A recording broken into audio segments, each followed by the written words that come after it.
Hey everyone, welcome again to another episode of Disability Landscape. I'm your host, Charlie Bros. This is my co-host, Mark Knudsen. I think we've all met before. Mark, tell us who we have today. Yeah, today as our guest we have Mai Thor, who has been involved with advocacy probably since she was a young kid maybe or whatever. Just looking at your background. Welcome to the show. Thank you. Thanks for having me. So, when and how did you start to get into advocacy and that, would you say? Oh, I think I probably, have been doing it forever, but Like in high school and that too, would you say, or was it something after high school? yeah, I mean, I think that, the sort of like desire to, really want to create positive change in the community and things like that was always there, but I didn't really get into it until like college, right? Okay. And so I remember one of the very first things that I was able to do was I was involved in like a youth camp kind of a thing that the Council on Disability was able to host for a few days with disabled youth. So this was a camp for the disabled. Yep. Okay. And I didn't have the title of camp counselor per se, but that's essentially what I was. Oh, you were? Okay. And so like these were kids that were like high school and maybe like about to go off to college. Okay. And you were in college. And I was in college at the time, and we stayed with these kids at the U. We were like in a dorm and everything. Oh, okay. And it was a lot of fun, and it was really interesting getting to know the kids and, just hearing about their lives and their lived experience. And they've got disabilities. They have disabilities, and they were, Okay. Aspiring to do sort of the same things too in advocacy. And so, yeah, and that actually spurred my interest in doing policy work too, because we took the kids to the Capitol Oh, you did that? Okay. during that experience, and were able to go out onto the floor of the House of Representatives at the Capitol, and got a tour of that. And the kids were in awe. They were just so excited. But, right, yeah. but here I am thinking, oh, I want to do this too. One day I want to be out here trying. You did from that moment. Yeah, from that moment, Yeah. and it was really fun. And at the time, Jesse Ventura was governor. Oh, he was. And We're sorry. right, but so we were touring the Capitol still with the kids, and we were right outside of the governor's office, and sure enough, Governor Ventura pops out. Oh, did he really? Yeah, somebody gave him the heads up that the kids were there, and so he came out and greeted everybody, and they were all just so excited. So, Were you aware that Jesse has a disabled daughter? yes, I was. Yep, I forgot that, but yes, now that you mention it, yep, I did know that. Well, and you mentioned advocacy, and I think a lot of people with disabilities start as their own self-advocates. And I think, many see that and go, well, if I'm going to do this for myself, I can help a whole lot of other people. Is that kind of where you felt yourself, or you were spurred by these younger kids or high school kids that said, we want to do this, and you go, yeah, so do I. Is that kind of how it works out for you? I would say, yeah, for sure. There was definitely lots of that,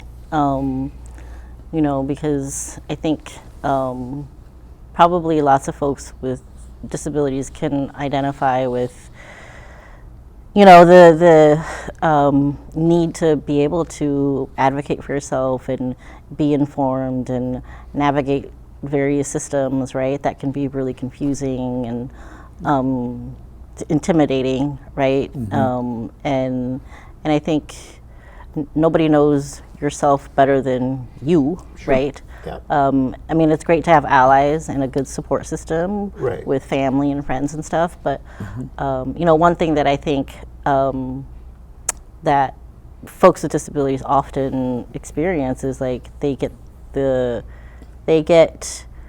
experience you know, not having autonomy over their own decision making, right? Their own bodies and their own minds and Right. things like that. And so Yeah, to come to them at a later, Right. in a later time. Yeah.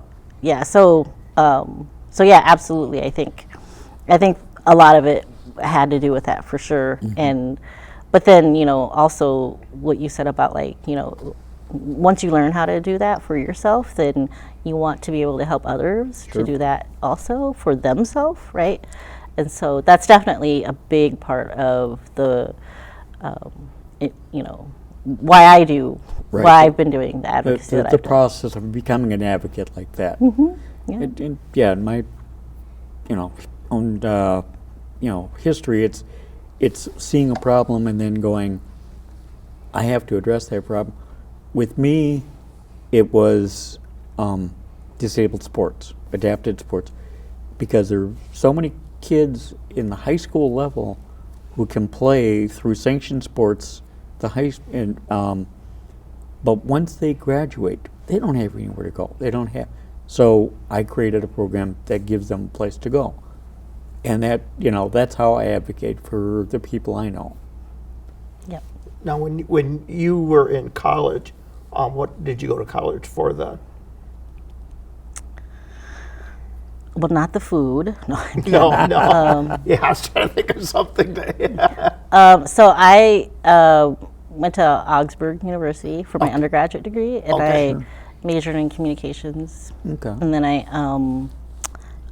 got my graduate degree at Metro State University in nonprofit and public administration.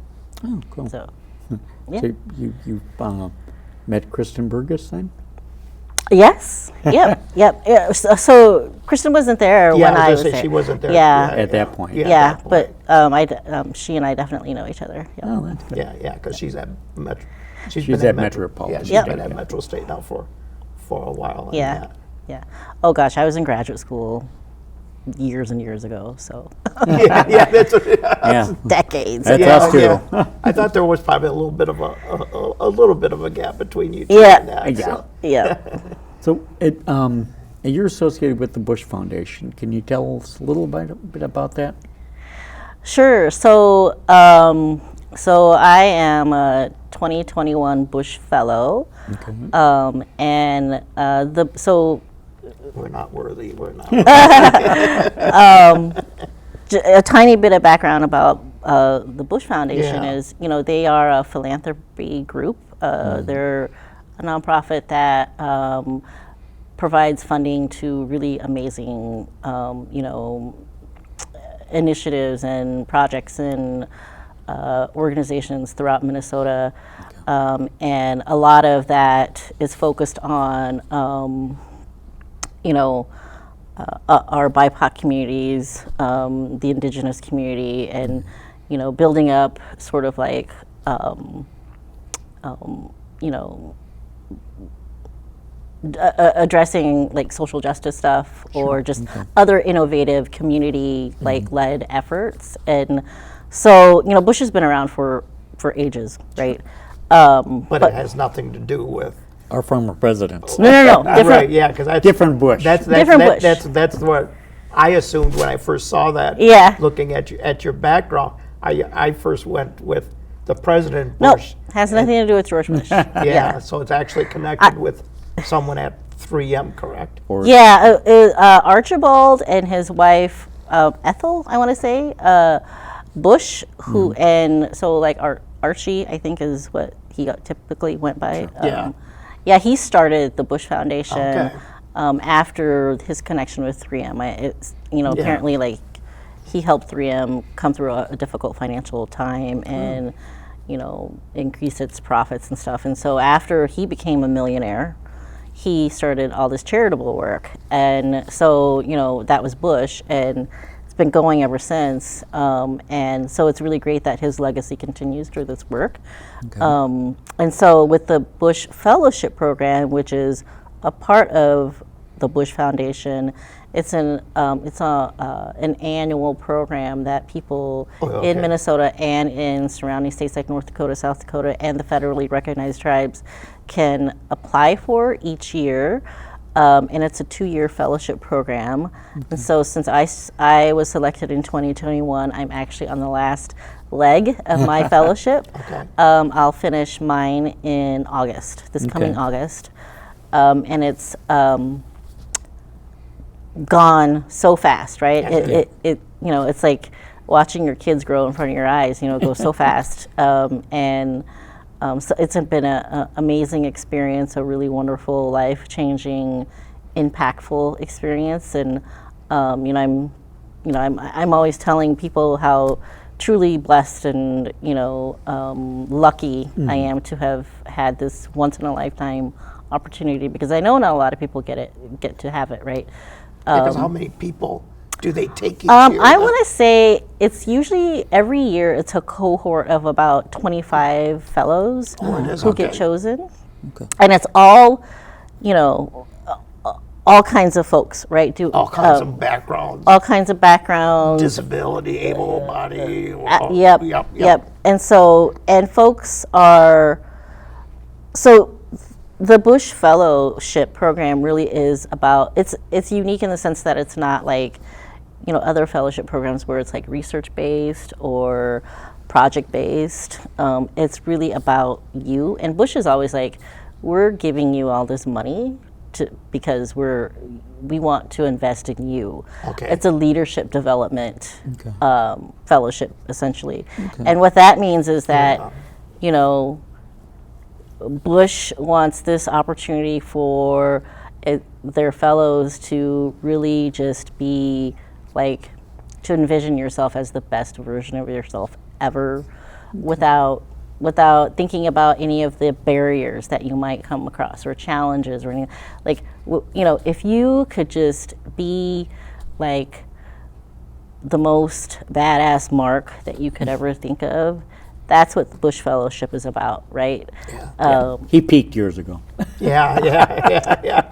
Well, gosh, I could have called you up, Mark. Yeah. When I applied. But yeah, I mean, so it's really about pushing yourself and challenging yourself and stretching yourself and really seeing yourself as, somebody at your highest potential and your highest capacity, right? And just, and when you start thinking about yourself like that, it really opens up your mind, right, and your perspective. Yeah, because I'm thinking that because of the variety of backgrounds for everyone, I mean, they more or less have a guideline for you, or do you define your own? You define your own, because leadership development is different for everybody, right? And that's the great thing about being a fellow is, Bush is so understanding of the fact that, leadership development, the journey of leadership development is not like this linear start and end thing, right? Like it ebbs and flows and it's up and down and has peaks and valleys, and it could even be like circular, right? Right. And so it's different for everybody, and and so they're always saying, you chart your own path. I was just going to ask you, did they? Yep, absolutely. And you set some goals. Yes. Because I would assume they want to get a sense of for sure progression. Yep. Doesn't matter to us what you are aiming to do. Right. But we want to see that you're achieving. Pretty much, or getting close to achieving. For sure. So I mean, they definitely want you to, have a work plan for yourself and, like a budget for yourself and things like that. And they want you to make good connections. And I'm really lucky that I have a lot of really great mentors and other folks supporting my work. So that's been wonderful. But they also have you work with a coach. to sort of like, kind of keep you accountable and to make was gonna sure say you're that, yeah. you're doing what you're supposed to be doing, and but also to give you advice and to just listen to you, And so I meet with my coach every month, every month or so, and that's been great. But I think, as disabled folks, I think it's already even more difficult, I think, in general, to really see yourself as somebody who, with your potential and your capacity to be, to aspire to something higher, right? Because we have so many things against us all the time. Right, And so, and the general public Right. has all these misconceptions, so they don't even know how to interpret us until you get out working and you get in a setting where Yeah. people see you every day, and they no longer see the wheelchair or the disability, and they realize, oh yeah, you're just like everyone else. It's just that's your way of doing things. Yeah, and I think it's hard, just because, with us, I mean, we have a lot of like internalized ableism too that we have to get over, and then we have to like remind ourselves, that we're more than just our disabilities, right? Even though that is a part of our identity, and to remember that we can sort of like challenge ourselves and increase our own potential if we can, if we think that way. And with this fellowship, have you found that it's opened new opportunities or new challenges for you, or and what do you hope the final outcome is when it ends? Yeah, so in addition to the leadership development component, which is the main component of this fellowship, what Bush also wants to see happen is that you do some work in your community that is transformative. And so that's kind of a big word, right? Like transformative change. Right, yeah. Like, what does that mean? And I guess for me, I've never really had any formal training on, how to do transformative change. But I can say that, it's something that you do in your community that has large impact, right? So we're talking about like, changing, not just changing maybe policy or systems, but maybe hearts and minds too, right? Yeah. And so that focus of my fellowship is disability justice. And so what I've been trying to do for the last, over a year now, year and a half now, I guess, is learning about disability justice, and just knowing how it began and why it's important, how it differs between the disability rights framework, and which is something that I think most people are familiar with. Sure. And then also how we can build up a framework of disability justice in Minnesota. And so I've been, disability justice, I would assume that compromises a lot of things. I mean, it's just everyone, when you think of disabled folks and justice, the first thing is accessibility, but you're also talking more beyond. Absolutely. More than just accessibility, correct? Yep. And I think that's something that I think, because disability justice, I think, is a fairly newer sort of like framework that not a lot of people are familiar with. Right, yeah, because I haven't Heard of, I haven't really heard of it. Well, so I think the distinction between disability justice and disability rights is what I often like to tell people is, disability rights, disability justice is an extension of disability rights, right? Just kind of like what you're saying, that, Accessibility. it goes is a beyond right. just accessibility, right? Yeah. It goes beyond compliance. It goes beyond ADA. It goes beyond rehab or Olmstead or all those things that I think your HR officer is going to know about. Oh, right. So, but the thing about disability rights versus disability justice is that disability rights is really rooted in it's centered around you know the the disability rights movement sort of like came off the coattails of the civil rights movement, right? And you know, when disabled folks, the ADA. And yep, all- yeah. when disabled folks saw that, like, you know, civil rights was happening, they were like, you know, all these rights that, like, you know, the African American community is trying to fight for, we want some of that, right? And Right. so it was really about equality and, you know, preventing discrimination and you know, compliance, right? And making sure that we were seen equally under the law and had same protection under the law. But you know, a lot of those things were, a lot of the folks who advocated for all of those things, which are amazing, don't get me wrong, I'm not trying to downplay those Oh, things, no, right? right. Like, But they're like they're the foundation. they're the foundation, foundation. but they This is were an extension of also sorts. started by white, able-bodied folks who wanted to advocate for their disabled children, right? Right. Yeah. Yeah. And so you can make the argument that the disability rights framework was built off of that it was centered off of that white perspective. So what that means for folks today is that, you know, if you are, you know, let's use myself as an example, because that way I don't make anybody mad. There you go. There you go. You know, I identify as a Hmong woman, right? Okay. I have a disability.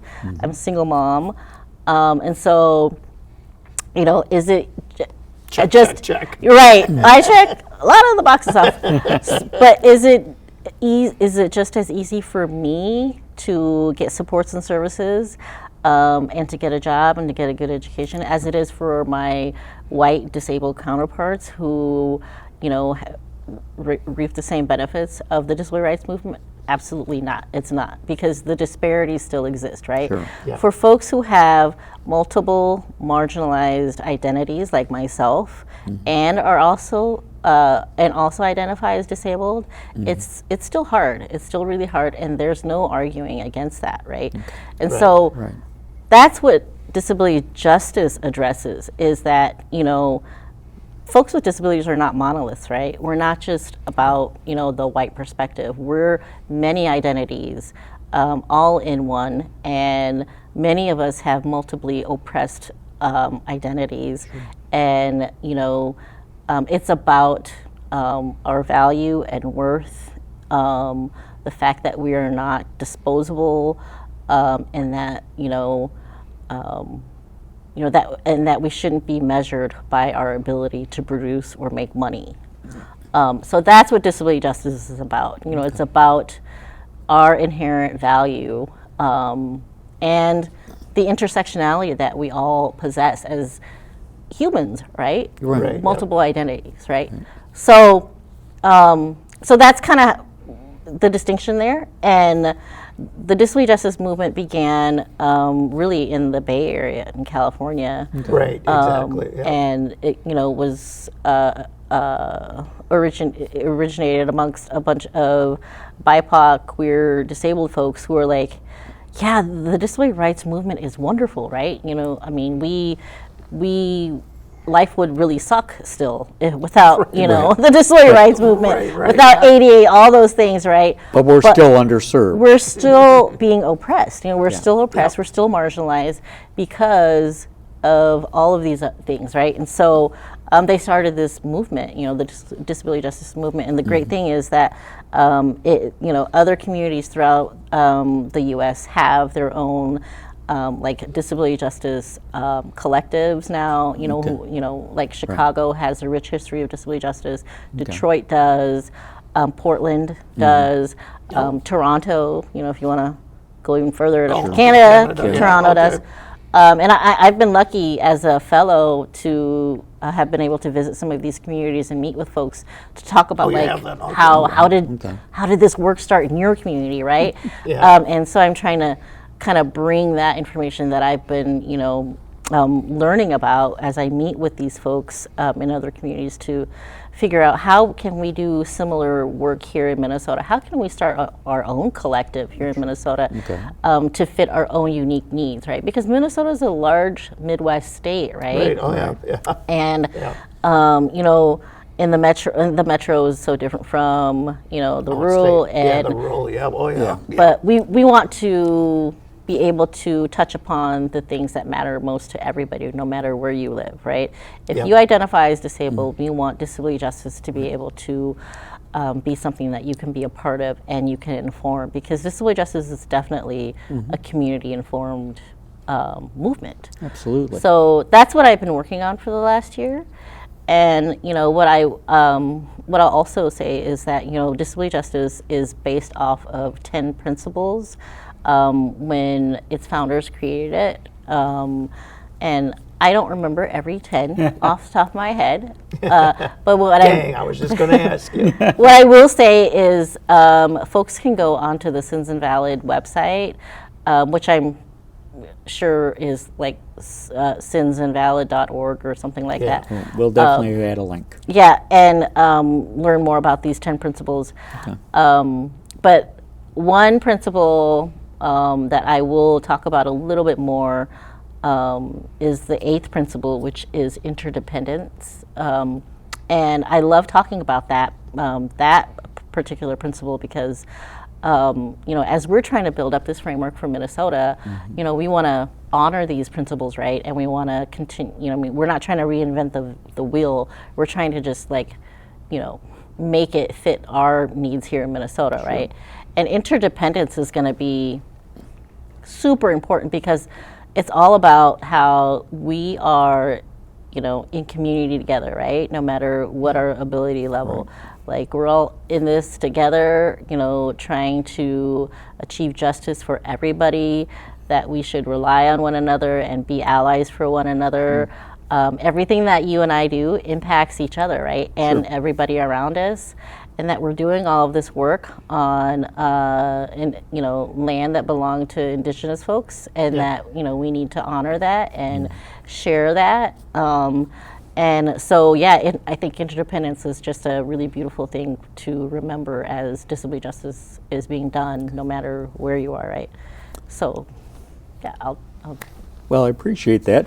You did mention, I do want to mention real quick, the different groups that you have to help in this or working to help in this. Minnesota has a very diverse population, and that does not take away from people of that diverse population being disabled. And so, everybody should be served the same. On that note, Mark, I think unfortunately we have to wrap it up. Yes, we do. Mai Thor, thank you for being with us today. We'll give people that website, and we'll hopefully spread some more information around. Thank you for being with us, Mark.